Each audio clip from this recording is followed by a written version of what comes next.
말도 안 되는 일이 벌어졌습니다. 여기 일본의 집이 무너져 내리는 걸 시작으로 비극이 시작되었다고 하는데요. 한 여자 기자는 여기 사람이 집에 깔려 죽게 생겼다고 소리쳤지만 일본 정부나 병원은 거들떠도 보지 않았다고 합니다. 그러던 중 의문의 한국인들이 나타나 갑자기 그들을 돕기 시작했고 일본 정부도 주지 못한 100억 원 상당의 구호물자를 나누어 주기 시작했다고 합니다. 그 상황을 보게 된 일본인들은 이 충격적인 행동에 화들짝 놀라며 조롱하던 한국에 열광하기 시작하는 놀라운 일이 펼쳐졌다고 합니다. 도대체 한국인들은 일본에서 무슨 짓을 한 걸까요? 바로 사연 들어보겠습니다. 안녕하세요. 저는 사카이 치하루라고 합니다. 도쿄대를 우수한 성적으로 졸업했죠. NHK 사회부 기자로 일한 지 어느덧 5년이 되어가고 있어요. 저는 사실 한국을 정말 싫어했습니다. 대학 시절 한국 유학생이 제게 숨쉬듯 모욕적인 말들을 퍼부었거든요. 일본 사람들은 왜 이렇게 수동적이에요? 의견을 확실하게 말할 줄도 몰라. 한국이 일본보다 IT 기술은 훨씬 앞서 있죠. 일본은 너무 구시대적이에요. 그 유학생은 매번 회의 때마다 일본을 깎아내리는 말을 했어요. 그때부터 저는 한국인들과 깊이 엮이지 않겠다고 다짐했어요. 하지만 갑자기 일본 페어에 온 그 한국인을 만난 뒤로 모든 게 뒤바뀌었습니다. 그날은 2024년 1월 1일, 새해 첫날이었어요. 저는 약혼자인 하야토와 식사를 하며 곧 있을 결혼식 이야기를 하고 있었죠. 그러다 불길한 경고음이 휴대폰에서 울렸습니다. 재난 경고 문자였어요. 노토반도를 강진이 덮쳤다는 문자였습니다. 진도 7.6. 일본 기상청은 쓰나미 경보를 발령했고 TV에서는 계속해서 긴급 속보가 이어졌습니다. 하야토와 저는 즉시 현장으로 향했죠. 피해 지역으로 가는 도로는 이미 무너지기 시작했어요. 나는 와지마시로 갈게. 그쪽이 피해가 가장 클 것 같아. 조심해요. 여진이 계속되고 있으니까. 그게 하야토와 나눈 마지막 대화였습니다. 저는 스이즈시로 향했어요. 도착했을 때 이미 도시는 엉망이 되어 있었죠. 건물들은 무너져 있었고 사람들은 겁에 질려 있었어요. 몇 시간이 지났는데도 제대로 된 구조 활동은 시작되지 않았습니다. 구조대는 언제 오나요? 아직 위에서 지시가 내려오기를 기다리고 있습니다. 사람들이 무너진 건물 속에 갇혀 있다고요? 죄송합니다만 규칙이라니요. 사람이 죽어가고 있는데 윗선의 허락을 기다리느라 움직이지 못하는 일본이 처음으로 미웠습니다. 그때 하야토에게서 전화가 왔어요. 치하루, 나 지금 좀 큰일 났어. 무슨 일이에요? 건물에 갇혔어. 취재하다가 여진으로 1층 출구가 막혔어. 심장이 멎는 것 같았어요. 하야토의 숨소리가 거칠었죠. 구조대에 연락했어요? 30분 전에 했어. 하지만 아직도 안 오네. 본부에서 아직 결정이 안 났대. 뭐라고요? 그게 말이 돼요? 그렇게 전화를 받자마자 저는 즉시 와지마시로 향했습니다. 하지만 도로는 곳곳이 무너져 있었고 차들이 꼼짝도 못하고 있었어요. 경찰은 일반인들의 진입을 막았죠. 저는 기자 신분증을 보여주며 애원했지만 소용없었어요. 1시간이 지나고 2시간이 지나고 구조대는 오지 않았습니다. 119에 전화해도 순서대로 처리하고 있습니다. 라는 딱딱한 답변만 돌아왔어요. 하야토, 조금만 더 버텨요. 제발, 괜찮아. 이제 숨쉬기가 좀 힘들어졌어. 건물이 계속 무너지는 것 같아. 그렇게 저는 미칠 것 같았어요. 우리나라가 이렇게나 꽉 막혀 있다니. 누군가 빨리 결정을 내려야 하는데 모두들 책임지기 싫어서 눈치만 보고 있었죠. 구조대는 윗사람 허락만 기다렸고 시청은 서류 작업하느라 바빴어요. 치하루, 우리나라가 이러면 안 되는데. 하야토의 목소리는 점점 약해졌어요. 그는 마지막까지도 기자였습니다. 세상의 잘못된 점을 지적하는 것을 잊지 않았죠. 이렇게 큰 지진인데 왜 우리는 준비가 안 되어 있었지? 왜 이렇게 늦장 부리는 거야? 그게 하야토의 마지막 말이었습니다. 통화가 끊기고 더 이상 연락이 되지 않았어요. 구조대가 도착했을 때는 이미 새벽이었습니다. 6시간이나 걸린 거예요. 단 한 사람을 구하는데 6시간이나. 하야토는 건물 잔해 속에서 발견됐어요. 마지막까지 그의 손에는 녹음기가 쥐어져 있었죠. 잠깐 시청하시기 전에 정말 괜찮은 광고 영상 보여드리도록 하겠습니다. 잠깐만. 카니발 장기 렌트가 이게 맞아? 37만원. KS 오토플랜 34만원. 3만원 차이 나는데?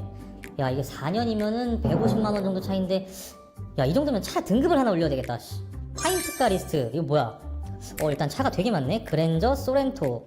와, 무슨 소렌토가 28만원이야. 그랜저가 32만원이고? 이러면 무조건 KS 오토플랜에서 하지.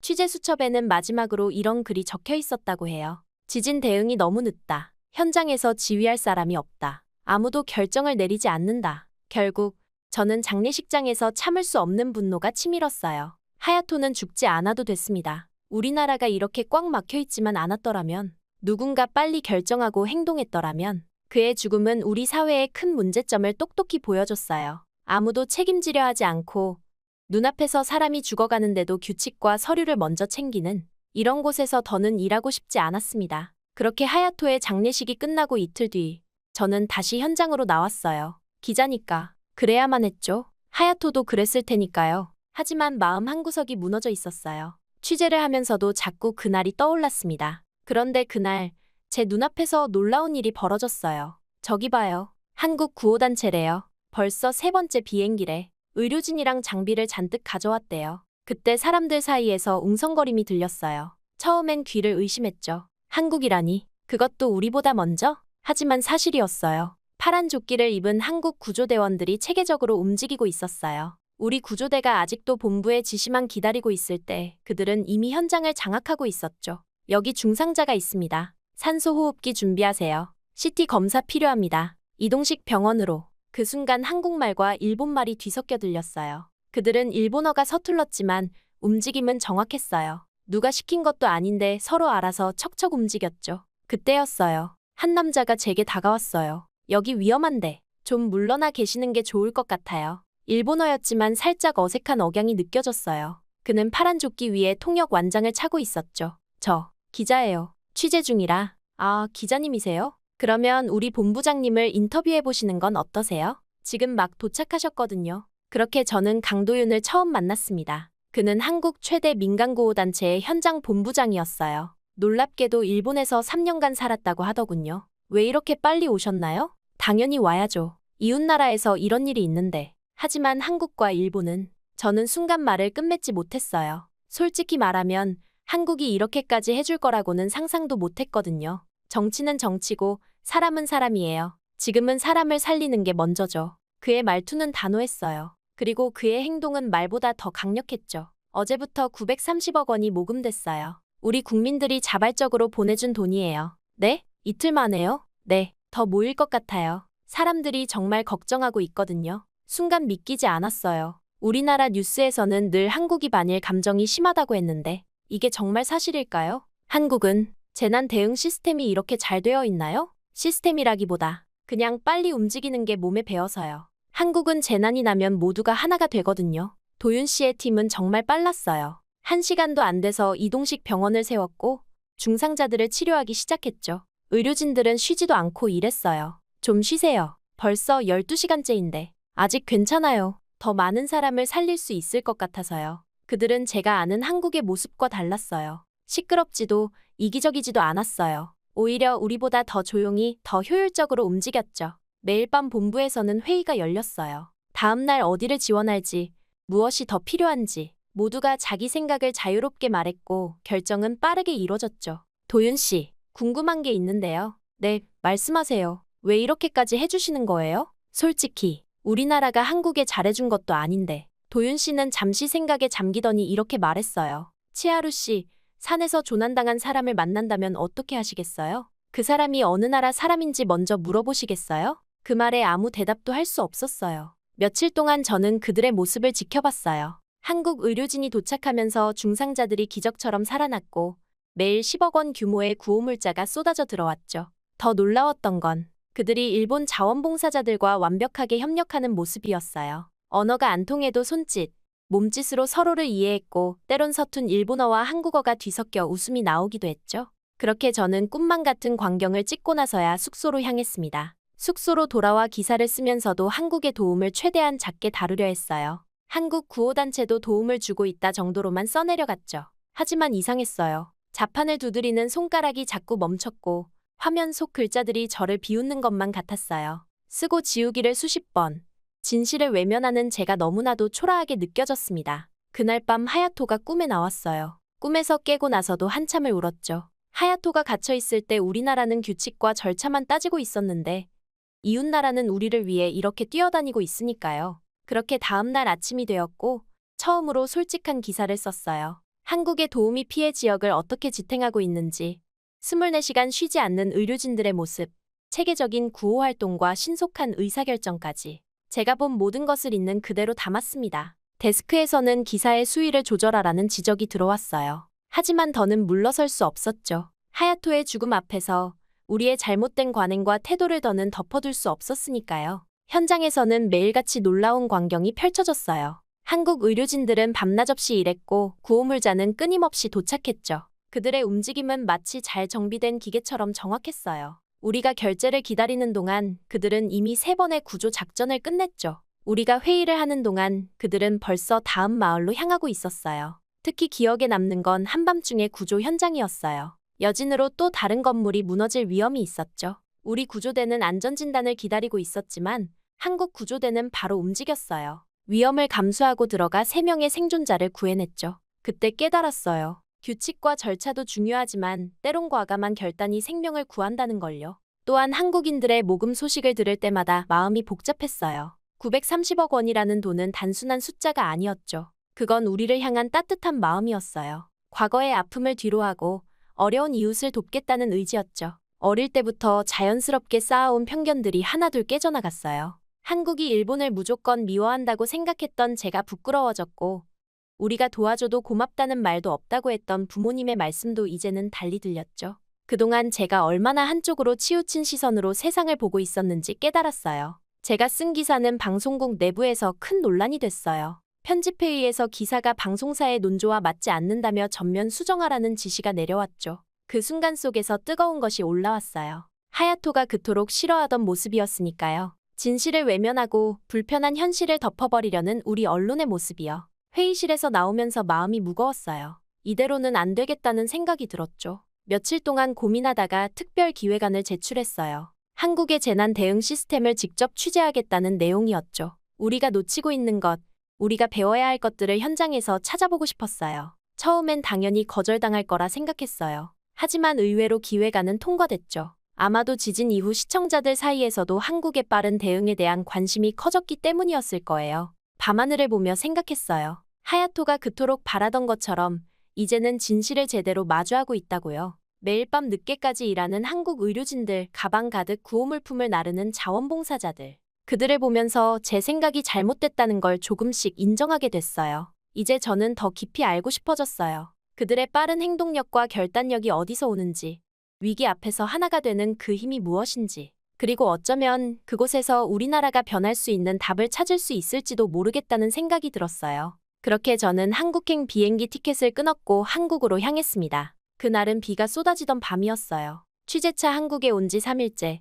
서울의 한 골목에서 저는 소매치기를 당했죠. 인적이 드문 골목이었는데 갑자기 뒤에서 누군가가 제 가방을 확 낚아채 갔어요. 그 순간 무서웠지만 더 무서운 건 여기가 한국이라는 거였어요. 일본에서도 소매치기를 당한 적이 있었거든요. 그때는 경찰이 오는 데만 40분이 걸렸고 결국 범인을 잡지도 못했어요. 게다가 주변 사람들은 모른 척 지나갔죠. 여기선 더 심할 거라고 생각했어요. 하지만 제 생각이 완전히 틀렸다는 걸 깨닫는 데는 3분도 걸리지 않았어요. 저기 도둑이야. 제 외침을 듣자마자 주변에 있던 시민들이 즉시 뛰어나갔어요. 누구의 지시도 없었는데 마치 약속이라도 한 것처럼 자연스럽게 말이에요. 한 고등학생으로 보이는 남학생은 자전거를 타고 도둑의 뒤를 쫓았고 근처 가게 주인은 재빨리 경찰에 신고했어요. 신고 후 2분도 안 돼서 경찰차 사이렌 소리가 들렸어요. 그리고 곧이어 순찰 중이던 오토바이 경찰도 현장에 도착했죠. 시민들과 경찰의 협력으로 도둑은 금세 붙잡혔어요. 그런데 더 놀라운 건 그 후였어요.